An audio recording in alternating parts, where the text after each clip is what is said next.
حضرت نے سفر سے تو آ جانا تھا، لیکن اچانک مانسہرہ اور اسلام آباد کا سفر ہو گیا، اس لیے حضرت تشریف نہیں لائے۔ انشاءاللہ ہفتے کے دن تشریف لے آئیں گے تو پیر سے مراقبہ بھی شروع ہو جائے گا اور ملاقاتیں بھی ہو سکیں گی، اور اگلے جمعرات انشاءاللہ حضرت ہی موجود ہوں گے۔ الحمدللہ وکفا وسلام علی عبادہ الذین اصطفی، اما بعد اعوذ باللہ من الشیطان الرجیم، بسم اللہ الرحمن الرحیم۔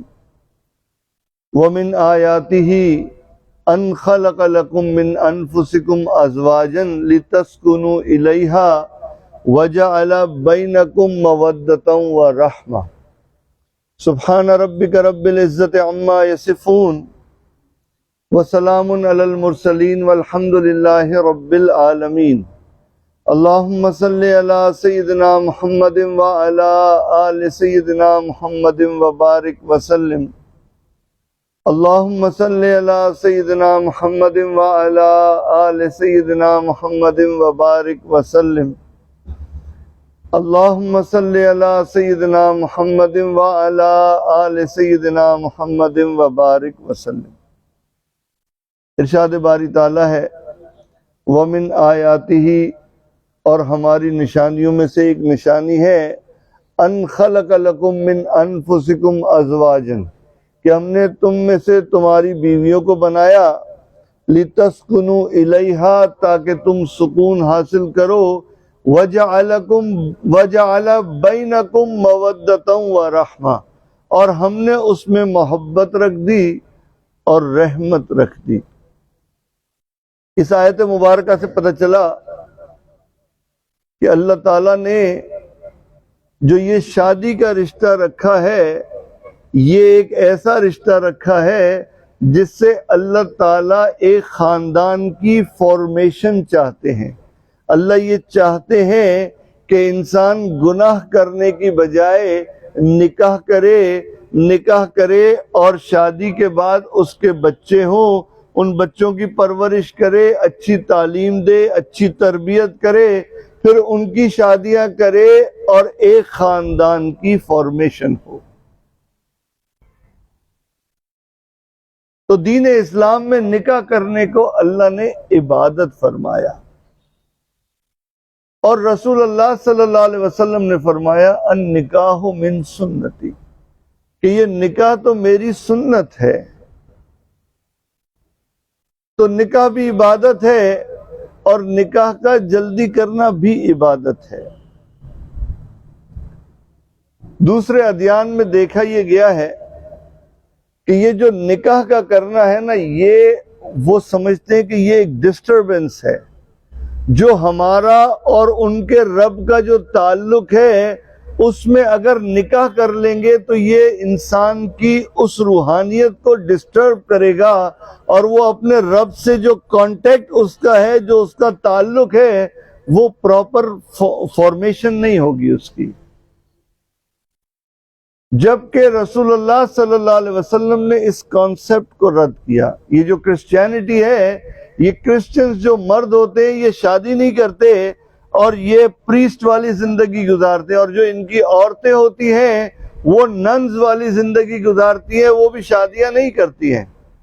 اور ان کا کانسیپٹ یہ ہوتا ہے کہ اگر ہم شادی کریں گے تو ہم اپنے رب سے تعلق کو مضبوط نہیں کر سکیں گے۔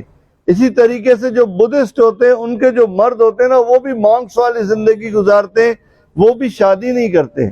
ابن عباس رضی اللہ تعالیٰ عنہ سے مروی ہے، روایتیں فرماتے ہیں، رسول اللہ صلی اللہ علیہ وسلم نے فرمایا، لا سرورت فی الاسلام، دین اسلام میں رہبانیت نہیں ہے کہ جی اکیلے زندگی گزارنا، جنگلوں غاروں میں جا کے زندگی گزارنا، اس چیز کی دین اسلام اجازت نہیں دیتا۔ دین اسلام اجازت دیتا ہے کہ انسان معاشرے میں رہے، اس کی شادی ہو، اس کے بچے ہوں، ان کی تربیت ہو، ان کی تعلیم ہو، اور اس کے ساتھ ساتھ فرائض اور واجبات کو ادا کرے۔ ایسا انسان گناہوں سے بچے گا اللہ تعالیٰ اس کو اپنا دوست بنا دیتے ہیں۔ یہ شادی کرنا اللہ سے تعلق میں رکاوٹ دین اسلام نہیں سمجھتا۔ تو اسی لیے رسول اللہ صلی اللہ علیہ وسلم نے فرمایا النکاح من سنت، یہ نکاح تو میری سنت ہے۔ حدیث پاک کا مطالعہ جب انسان کرتا ہے تو چند ایسی چیزیں ہیں جس کو رسول اللہ صلی اللہ علیہ وسلم نے فرمایا کہ اس میں جلدی کیا کرو۔ سب سے پہلی چیز نماز میں جلدی کیا کرو، کہ اگر نماز کا وقت داخل ہو جائے اور نماز کا وقت ہو تو فوراً نماز کو ادا کر دیا جائے۔ یہ نہیں ہو کہ نماز کا وقت ہو اور انسان فارغ اپنے دوسرے کاموں کو نپٹاتا رہے اور چلتے چلتے چلتے بالکل آخری وقت میں جا کے نماز کو ادا کرے۔ یہ نماز ایک ایسی عبادت ہے کہ جس کی چھٹی کہیں سے بھی نہیں ہے۔ اگر انسان صحت مند ہے تو پراپر نماز پڑھے گا، اگر بیمار ہے تو وہ بیٹھ کے نماز پڑھے گا، بیٹھ کے نہیں پڑھ سکتا تو اس کو لیٹ کے نماز پڑھنی ہے، لیٹ کے بھی نہیں پڑھ سکتا تو اشاروں میں بھی نماز ضروری ہے۔ قبر میں سب سے پہلا سوال جو کیا جائے گا وہ نماز کا کیا جائے گا۔ تو رسول اللہ صلی اللہ علیہ وسلم نے فرمایا کہ نماز میں جلدی کیا کرو۔ دوسرا فرمایا اگر کوئی غلطی کوتاہی ہو جائے، انسان ہے بتقاضۂ بشریت کوئی گناہ ہو جائے تو توبہ میں جلدی کیا کرو۔ اگر کوئی سمجھتا ہے کہ جی مجھ سے گناہ نہیں ہوتا تو اس کی غلط فہمی ہے۔ حدیث پاک میں آتا ہے رسول اللہ صلی اللہ علیہ وسلم نے فرمایا کلو بنی آدم خطاؤن، جتنی بھی آدم علیہ السلام کی اولادیں ہیں سب کے سب خطا کار ہیں، سب سے گناہ ہو سکتا ہے۔ وخیر الخطائین التوابون، اور ان خطا کاروں میں اچھے وہ لوگ ہیں جن سے گناہ ہو جاتا ہے، گناہ کے بعد ان کو شرمندگی ہوتی ہے، ندامت ہوتی ہے اور وہ توبہ کرتے ہیں۔ انسان جب گناہ کرتا ہے تو اس کو گلٹ فیل آتی ضرور ہے کہ یار یہ غلطی ہوئی ہے، اگر وہ توبہ کر لے گا نا تو وہ فیلنگ برقرار رہتی ہے، اور گناہ در گناہ کرتا رہے گا توبہ ہی نہیں کرے گا تو ایک وقت ایسا آتا ہے یہ دل پورا سیاہ ہو جاتا ہے، پھر اس کو فیل ہی نہیں آتا کہ میں کسی کو دھوکہ دے رہا ہوں، میں جھوٹ بول رہا ہوں، میں میوزک سن رہا ہوں، میں موویز دیکھ رہا ہوں۔ وہ اتنا اس گناہ میں عادی ہو چکا ہوتا ہے کہ یہ دل اس کو ملامت کرتا ہی نہیں ہے۔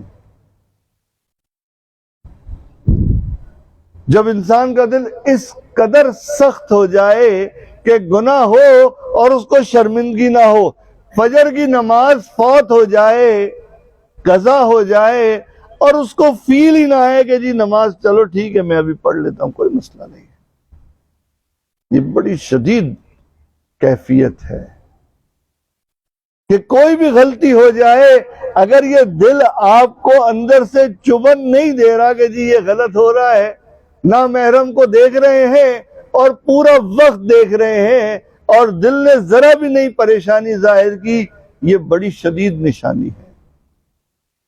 خانقاہ میں آنے کا مقصد ہی یہ ہے کہ جو ایسی چیزیں ہمیں تکلیف دیں گی آگے والی زندگی میں اس کو اس زندگی میں چھوڑ دیں۔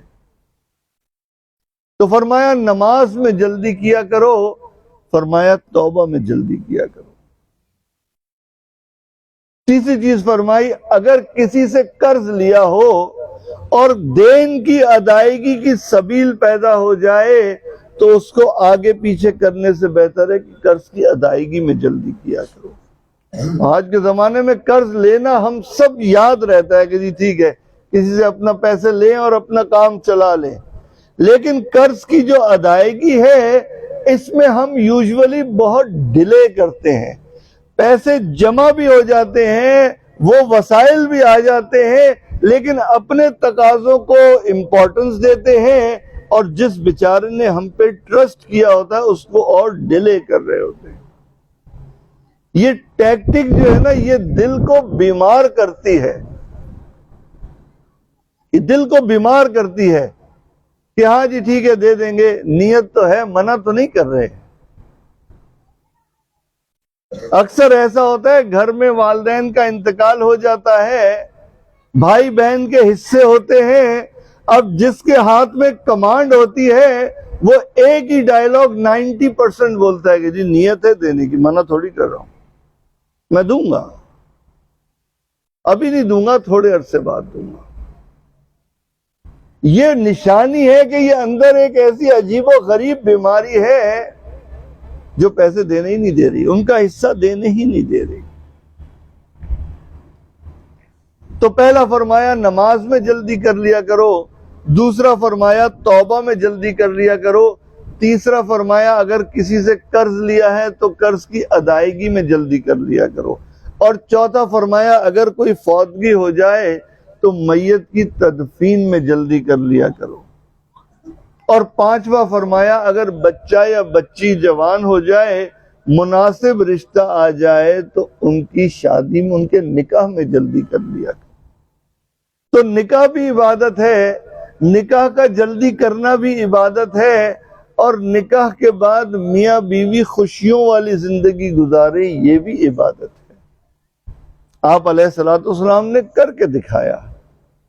ایک مرتبہ اماں عائشہ رضی اللہ تعالیٰ عنہ جو ہے وہ پانی نوش فرما رہی تھی، آپ علیہ السلام داخل ہوئے اور فرمایا کہ جہاں سے پانی پی رہی تھی وہی پانی میرے لیے بچا کے رکھنا، میں بھی اسی پیالے سے پانی پیوں گا۔ تو چنانچہ اماں عائشہ رضی اللہ تعالیٰ نے پانی کا پیالہ آپ علیہ السلام کو دیا۔ آپ علیہ السلام نے پوچھا کہ اپنے ہونٹ کہاں لگائے تھے؟ تو جہاں ہونٹ لگائے تھے پیالے کو گھما کے وہیں سے پانی نوش فرمایا۔ تو یہ پتہ چلتا ہے کہ میاں بیوی ایک دوسرے سے جو محبت کا اظہار کرتے ہیں یہ بھی عبادت ہے، یہ بھی عبادت ہے۔ آج ہم جو ہے وہ اپنی بیویوں کے ساتھ جو ہے وہ حلال بیوی بھی ہوتی ہے لیکن اس کے ساتھ موڈ اتنا خراب کر کے رکھتے ہیں کہ جیسے گھر میں جائیں تو اس کو ڈر لگنا چاہیے، اور کبھی کبھی بیویاں اتنا پریشر رکھتی ہیں کہ ہم جب گھر میں جاتے ہیں تو ڈرتے ہیں کہ یار آج جائیں گے تو اس 2-3 چیزوں پہ ڈانٹ پڑنی ہے۔ جو سفید شلوار کرتے پہنتے ہیں وہ تو اکثر و بیشتر ڈانٹ کھاتے ہیں کہ یہ دیکھیں آپ داغ لگ گئے۔ تو یہ جو چیز ہے نا، یہ جو clash of the two people ہے، یہ بہت خطرناک ہے۔ اچھا اس کے اثرات جو ہے نا، یہ نہیں ہے کہ صرف میاں بیوی تھوڑی دیر کے لیے لڑ پڑے اور اس کے اثرات نہیں ہوں گے۔ Every action has a reaction. جب میاں بیوی لڑتے ہیں ان کی اولادوں پہ بھی اثر آتا ہے، ان کے بچوں پہ بھی اس کے اثرات آتے ہیں، ان دونوں کے اندر بھی ایک دوسرے کی محبت پہ اثرات آتے ہیں۔ ایک دوسرے کے ساتھ جو کشش ہے نا، یہ لڑائی جھگڑا اس کو کم کر دیتا ہے۔ ہمارا معاشرہ ایسا ہے، یہ ہم اگر ویسٹرن کنٹریز میں ہوتے ہیں نا، یہاں آپ نے اپنی بیوی کو کچھ کہا، ادھر وہ کہتی ہے اوکے گڈ بائے، میں تو جا رہی ہوں۔ ہمارے یہاں بچیاں جو ہیں ایک دفعہ اپنے والدین کے گھر کو چھوڑ کے آ جاتی ہیں، پھر وہ ادھر ہی رہتی ہیں۔ اب شوہر جس طرح چاہے اس کو ٹریٹ کرے، جتنا چاہے اس کو دبا کے رکھے، اس کو گالیاں دے، اس کے ماں باپ کو گالیاں دے، اس سے اتنا کام کرائے کہ بیچاری جو ہے وہ نوکرانی سے بھی زیادہ بدتر بن کے رہ جائے، اور خوش ہوتے ہیں کہ جی میں اپنی بیوی کو دبا کے رکھتا ہوں۔ اللہ، وہ بیچاری کیا جواب دے گی؟ کتنے ایسے ساتھی ہیں جن کے یہاں پہ اور اپنے دوستوں میں اور ایسے رویے ہوتے ہیں کہ لوگ بولتے ہیں جی اس سے اچھا کوئی بندہ ہی نہیں ہے، اور گھر میں جا کے وہ ری ایکشن ان کا ہوتا ہے عجیب و غریب۔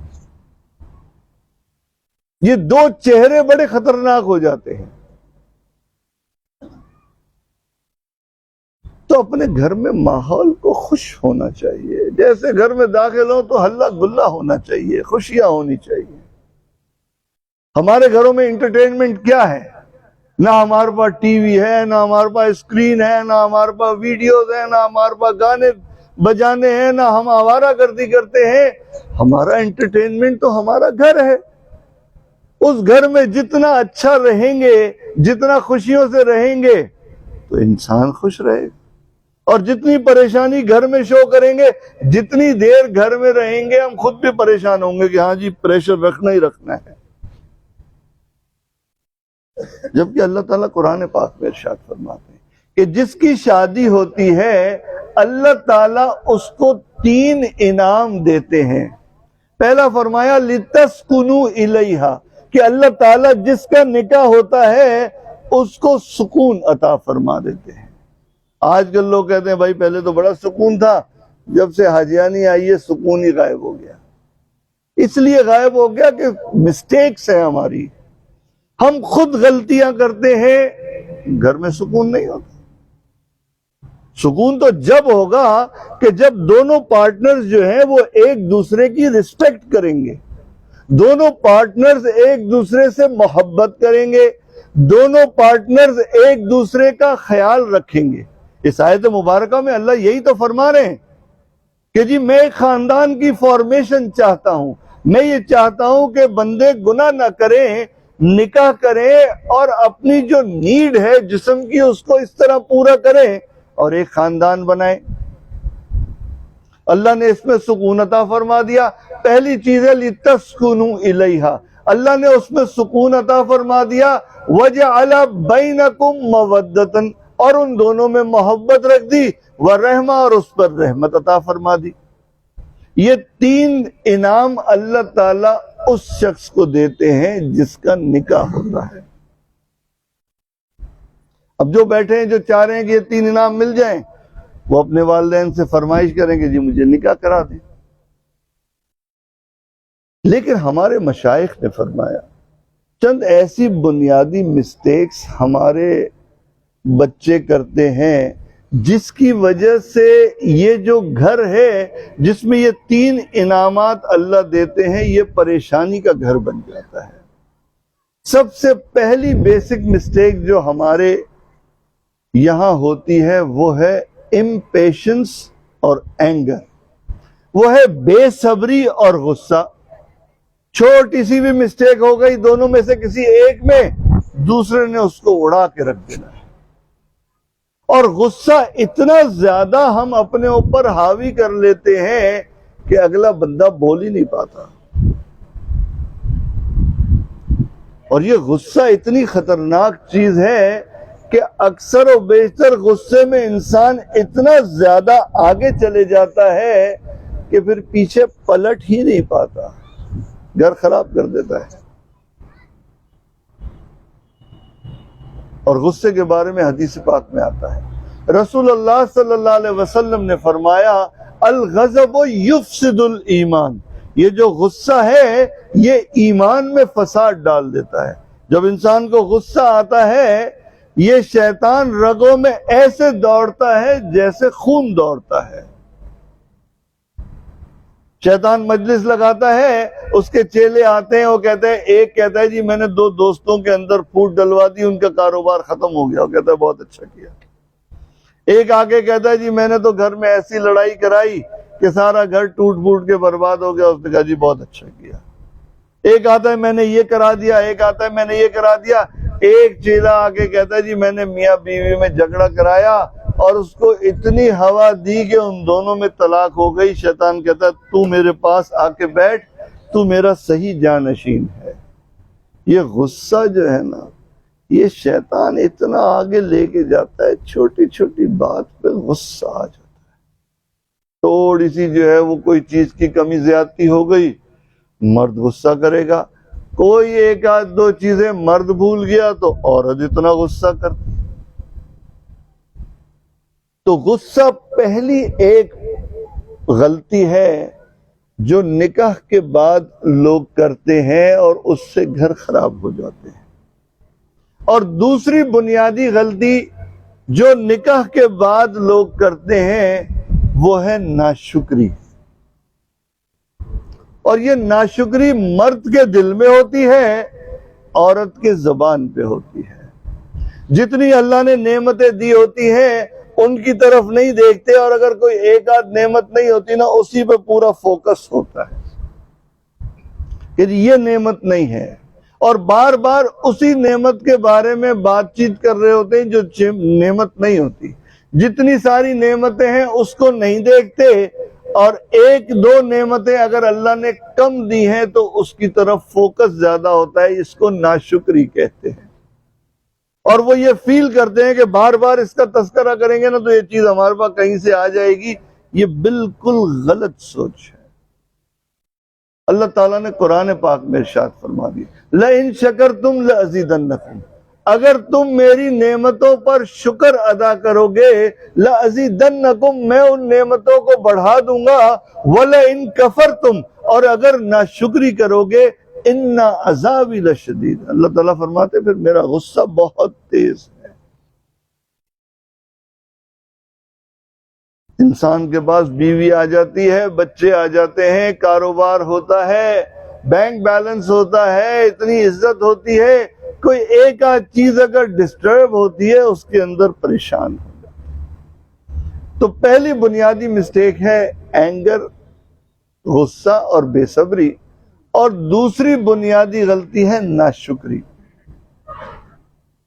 اور تیسری بنیادی غلطی جو ہمارے اکابرین فرماتے ہیں یہ بہت زیادہ ہوتی ہے، وہ ہے نیگیٹو تھاٹس، ایک دوسرے کے بارے میں منفی سوچ. شادی کے بعد غصے کو اتنا عروج پہ لے کے جاتے ہیں کہ چند سالوں میں دل اتنے دور ہو جاتے ہیں کہ پھر ہر چیز میں عیب نظر آ رہا ہوتا ہے. اب میاں بیوی دونوں اتنے قریب ہوتے ہیں، ایک دوسرے کے عیب دیکھنا کوئی بڑی چیز نہیں ہے، لیکن وہ عیب دیکھتے دیکھتے اس میں اچھائیاں پھر نظر ہی نہیں آتی، ہر چیز میں عیب نظر آ رہا ہوتا ہے. نہ تھی اپنے عیبوں کی جو خبر، رہے دیکھتے اوروں کے عیب و ہنر، نہ تھی اپنے عیبوں کی جو نظر، رہے دیکھتے اوروں کے عیب و ہنر، پڑی اپنے عیبوں پہ نظر، نگاہ میں کوئی برا نہ رہا. جو دو لوگ ایک گھر میں رہتے ہوں، ایک کمرے میں رہتے ہوں، ایک بستر پہ رہتے ہوں، عیب دیکھنا کوئی چیز ہی نہیں ہے، لیکن اس عیب کو اٹھا کے اور انسان اتنا زیادہ تذلیل کر دے دوسرے پارٹنر کی کہ اس کا دل ہی اچاٹ ہو جائے. ہمارے شیخ ایک واقعہ سناتے ہیں، ایک بزرگ تھے، بہت سارے لوگ ان کے مرید تھے، اتنے لوگ مرید تھے کہ لوگ آ کے ان سے دین سیکھتے تھے، لیکن جو ان کی اہلیہ تھی نا وہ ان کی اعتقاد نہیں رکھتی تھی. ہر وقت ان کے اوپر طنز، ہر وقت ان کے اوپر باتیں. ایک دن بڑے پریشان تھے کہ یار اتنے سارے لوگ عزت کرتے ہیں، یہ میری عزت نہیں کرتی. اللہ سے دعا کی کہ یا اللہ مجھے کوئی ایسی کرامت دے دے کہ اس بندی کے دل میں میرا اعتقاد آ جائے. اللہ نے دعا کو قبول کر لیا اور ان بزرگوں کو اڑنے کی کرامت دے دی. اب وہ بزرگ یہاں سے وہاں اڑتے رہے اور وہاں سے یہاں اڑتے رہے، اور بالکل میک شور کیا کہ میری بیوی نے یہ دیکھ لیا ہے کہ میں اڑ رہا ہوں. اب جب بہت اڑ اڑ کے نیچے آئے، جیسے گھر میں داخل ہوئے تو بیوی نے پھر شروع کر دیا، اچھا تو بڑا اپنے آپ کو اللہ والا کہتا ہے؟ اللہ والا تو میں نے آج دیکھا ہے، یہاں سے وہاں اڑ رہے تھے، وہاں سے یہاں اڑ رہے تھے، اور تو اپنے آپ کو اللہ والا کہتا ہے. اس نے کہا اللہ کی بندی، وہ جو اڑ رہا تھا وہ میں ہی تو اڑ رہا تھا. اس نے کہا اچھا تو اڑ رہا تھا، اس لیے میں کہوں اتنا ٹیڑھا ٹیڑھا کیوں اڑ رہا ہے؟ تو جب بار بار ہم کسی چیز پہ تنقید کریں گے، ہمارے تعلقات اتنے ڈسٹرب ہو جاتے ہیں کہ پھر کوئی اچھی چیز بھی اچھی نہیں لگتی. تو پہلی بنیادی غلطی بے صبری اور غصہ، دوسری بنیادی غلطی ناشکری، اور تیسری بنیادی غلطی نیگیٹو تھاٹس، اور چوتھی اور آج کے زمانے میں سب سے ریلیونٹ مسٹیک جو ہمارے یہاں پہ شادی شدہ لوگ کرتے ہیں وہ ہے شادی کے بعد بھی اپنے دوسرے تعلقات کو استعمال کرنا. کالج یونیورسٹیز کی لائف ہوتی ہے، انسان اس وقت دوستیاں کرتا ہے شادی کے بعد بھی اکثر اور بیشتر ان دوستیوں کو نبھا رہا ہوتا ہے. اور یہ چیٹنگ اتنی خطرناک چیز آ گئی ہے کہ شادی کے بعد بھی شوہر جو ہے وہ پہلے والی جو دوست ہوتی ہیں ان سے چیٹنگ کر رہا ہوتا ہے. بیویاں منع بھی کرتی ہیں کہ جی اب آپ کیوں ان سے تعلق قائم کرتے ہیں, لیکن نہیں, ایک عادت سی بنی ہو جاتی ہے کہ جی بس کوئی نہ کوئی مصروفیت رہے اور میں دوسروں سے بھی تعلق رکھوں, اور پھر چپ کرانے کے لیے کہتے ہیں you should be open minded about these things. یہ جو چیزیں ہیں نا تھوڑا سا ذہن کو کھلا رکھیں. میری شادی آپ کے ساتھ ہے لیکن یہ سوشل لائف ہے میری. اوپن مائنڈیڈ اور کلوز مائنڈیڈ کی ڈیبیٹ نہیں ہے. یہاں پہ صرف اور صرف گناہ انسان کرتا ہے. اور آج کے زمانے میں یہ موبائل اتنا خطرناک ہو گیا ہے کہ میاں بیوی ایک ٹیبل پہ بیٹھے ہوتے ہیں, کھانا کھا رہے ہوتے ہیں, وہ اپنی چیٹ کر رہی ہوتی ہے اور وہ اپنے چیٹ کر رہا ہوتا ہے. آرام کرنے کمرے میں بھی جائیں گے تو اس نے اپنا موبائل پکڑا ہوا ہے, اس نے اپنا موبائل. کسی پارک میں آپ چلے جائیں نا, اگر 8-10 کپلز کو آپ دیکھیں گے تو مشکل سے 1-2 ایسے ہوں گے جو گپ شپ کر رہے ہوں گے, باقی سب موبائل پہ مصروف ہوں گے. جو لوگ ساتھ میں ہیں, جو لوگ قریب ہیں, جو آپ کے سب سے زیادہ قریب ہیں, ان سے رشتہ نہیں نبھا رہے, اور جو لوگ پتہ نہیں کہاں کہاں بیٹھے ہیں ان سے تعلق جوڑ رہے ہیں. تھوڑے سے پہلے ایک جگہ جانا ہوا تو ہم چند دوست تھے, تو انہوں نے کہا جی آتے ہی سب سے پہلے جو موبائل ہے نا یہ اس باسکٹ میں ڈال دیں. تو سب نے موبائل باسکٹ میں ڈال دیا. وہ آدھا پونا گھنٹہ ہماری جو میٹنگ تھی اتنی خوشگوار تھی, کوئی بیل نہیں تھی اس میں. سب ایک دوسرے کو دیکھ رہے تھے اور سب ایک دوسرے سے گپ شپ کر رہے تھے. تو یہ 4 بنیادی مسٹیکس ہیں جو ہمارے یہاں پہ شادی کے بعد لوگ کرتے ہیں, اور اس کے بعد خاندان میں توڑ پیدا ہو جاتا ہے. یہ شادی بیسیکلی جو ہے, کیونکہ یہ خاندان کی فارمیشن ہے نا, اس کے لیے انسان کو دل بڑا رکھنا چاہیے. وہ انگریزی کا مقولہ ہے نا, to run a big show you must have a big heart, کہ ایک بڑا پروگرام کرنے کے لیے آپ کا دل بھی بڑا ہونا چاہیے. یہ لائف ٹائم پروگرام ہے ہمارا, اس کے لیے مینجمنٹ کرنی پڑتی ہے. اکثر کیا ہوتا ہے, شادی ہوتی ہے, لڑکا جو ہوتا ہے وہ مینج نہیں کر پا رہا ہوتا, اپنے والدین اور اپنی بیوی کے درمیان مینج نہیں کر پا رہا ہوتا. کبھی یہ ہوتا ہے کہ جو عورت ہوتی ہے وہ اپنے خاوند اور اپنے سسرال والوں میں بیلنس نہیں کر پاتی. یہ ایک مینجمنٹ ہے. بیوی کا اپنا اسٹیٹس ہے, والدین کی اپنی احترام ہے. یہ نہیں ہو سکتا کہ والدین کا اتنا زیادہ انسان احترام کرے کہ اپنی بیوی کی تذلیل کرے, اور یہ بھی نہیں ہو سکتا کہ بیوی کی اتنی زیادہ رسپیکٹ کرے کہ والدین کو ملازم سمجھے. یہ بھی دیکھا گیا ہے کہ بیوی کو اتنا اوپر اسٹیٹس پہ لے جاتے ہیں کہ ماں اگر پورا دن بھی کام کرے تو ان کو برا نہیں محسوس ہوتا, اور بیوی تھوڑی دیر بھی کام کرے تو ان کو برا محسوس ہوتا. دس از دی انٹرنل مینجمنٹ. یہ اندر کی مینجمنٹ ہے کہ آپ کس طریقے سے یہ دونوں ریلیشن شپ کو بیلنس کرتے ہیں. آج سے اللہ سے دعا ہے کہ اللہ تعالی ہم سب کے گھروں کو سکون سے بھر دیں. اللہ سے دعا ہے کہ جو نعمتیں اللہ نے قرآن میں لکھی ہیں, لِتَسْكُنُوا إِلَيْهِ, یہ سکون بہت بڑی نعمت ہے. پوچھیں ان گھروں سے جن گھروں میں سکون ہوتا ہی نہیں ہے. کتنے ایسے نوجوان یہ کہتے ہیں کہ یار بس دل نہیں چاہ رہا کہ میں گھر جاؤں. کیوں؟ گھر میں بے سکونی ہے, ہر وقت کا انتشار ہے. ہار ماننے کے لیے مرد تیار نہیں ہے, سمجھانے کے لیے مرد کے پاس کیپیسٹی نہیں ہے.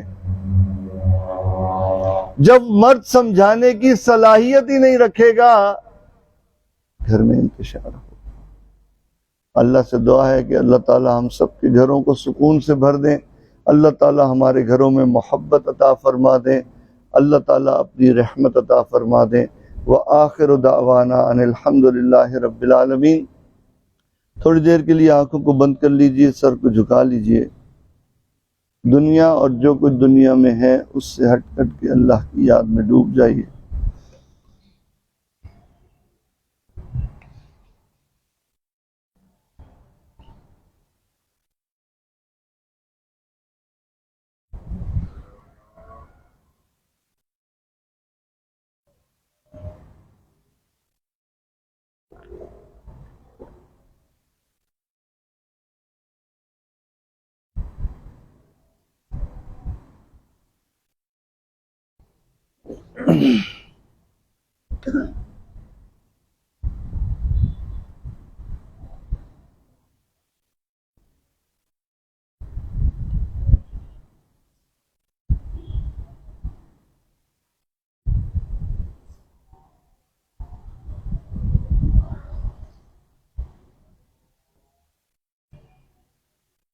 رہوں بیٹھا میں اپنا سر جھکا کر، جیوں میں تیری خاطر دل بدل دے. ہوا و حرص والا دل بدل دے، میرا غفلت میں ڈوبا دل بدل دے. میرا غفلت میں ڈوبا دل بدل دے.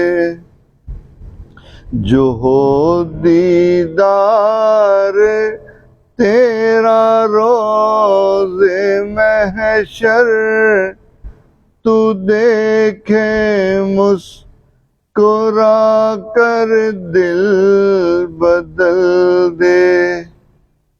تو دیکھے مسکرا کر دل بدل دے.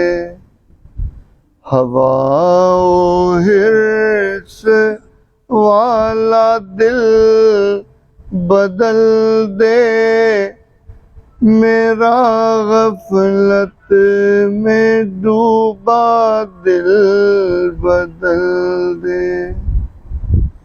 میرا غفلت میں ڈوبا دل بدل دے.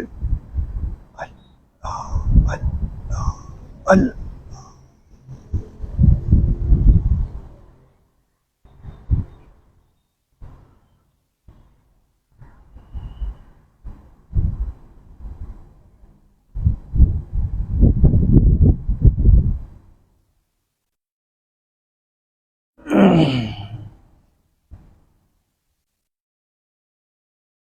لا الہ الا اللہ محمد الرسول اللہ. دعا کر لیجئے. الحمدللہ رب العالمین الوہاب. اللہم صلی علی سیدنا محمد وعلی آل سیدنا محمد وبارک وسلم. ربنا ظلمنا انفسنا وَإِن لَّمْ تَغْفِرْ لَنَا وَتَرْحَمْنَا لَنَكُونَنَّ مِنَ الْخَاسِرِينَ. اے اللہ ہم آپ کے عاجز مسکین اور بہت کمزور بندے ہیں. اللہ ہمارے گناہوں کو معاف فرما. اللہ ہماری خطاؤں سے درگزر فرما. اللہ ہمارے عیبوں کی پردہ پوشی فرما. اللہ برے دن سے محفوظ فرما. اللہ بری رات سے محفوظ فرما. اللہ برے کاموں سے محفوظ فرما. یا اللہ ہم کو برے انجام سے محفوظ فرما. اللہ ہدایت مل جانے کے بعد گمراہی سے محفوظ فرما. اللہ سیدھا رستہ مل جانے کے بعد بھٹکنے سے محفوظ فرما. اللہ اپنا قرب حاصل ہو جانے کے بعد اپنی دوری سے محفوظ فرما۔ اللہ نعمتیں مل جانے کے بعد نعمتوں کے چھن جانے سے محفوظ فرما۔ اللہ عزتیں مل جانے کے بعد ذلت سے محفوظ فرما۔ اللہ قلت سے محفوظ فرما۔ اللہ علت سے محفوظ فرما۔ یا ارحم الراحمین، آج ہم اپنے تمام گناہوں سے سچی پکی توبہ کرتے ہیں۔ اللہ ہمارے تمام گناہوں کو معاف فرما دیجئے۔ اللہ جو گناہ دن میں کیے انہیں معاف فرما۔ اللہ جو گناہ راتوں میں کیے انہیں معاف فرما۔ اللہ جو گناہ چھپ چھپ کے کیے مالک ان گناہوں کو بھی معاف فرما۔ اور جو گناہ بھری محفلوں میں کیے اللہ ان گناہوں کو بھی معاف فرما۔ اللہ جو گناہ ہمیں یاد ہیں اللہ ان گناہوں کو بھی معاف فرما۔ اور جو گناہ کر کے ہم بھول گئے اللہ ان گناہوں کو بھی معاف فرما۔ یا ارحم الراحمین، آج یہ تیرے بندے اس در پر آئے ہیں، یا اللہ ہم تمام کے گناہوں کو معاف فرما دیجئے۔ یا اللہ جس فقیر نے روٹی کا سوال کرنا ہوتا ہے اللہ اس کے لیے ایک در بند ہوتا ہے، اللہ وہ دوسرے پہ چلا جاتا ہے۔ اللہ دوسرا در بند ہوتا ہے وہ تیسرے پہ چلا جاتا ہے۔ اللہ مسئلہ تو ہمارا ہے، ہمارا آپ کے سوا اور کوئی نہیں۔ اللہ آپ کے سوا اور کوئی نہیں ہے۔ اللہ کس سے مانگے کہاں جائیں، اور دنیا میں حاجت روا کون ہے؟ سب کا داتا ہے تو، سب کو دیتا ہے تو۔ دیجئے اللہ مہربانی کا معاملہ فرما دیجئے۔ اللہ ایک بار رحمت کی نگاہ اس مجمع پہ ڈال دیجئے۔ اللہ ایک بار رحمت کی نگاہ اس مجمع پہ ڈال دیجئے۔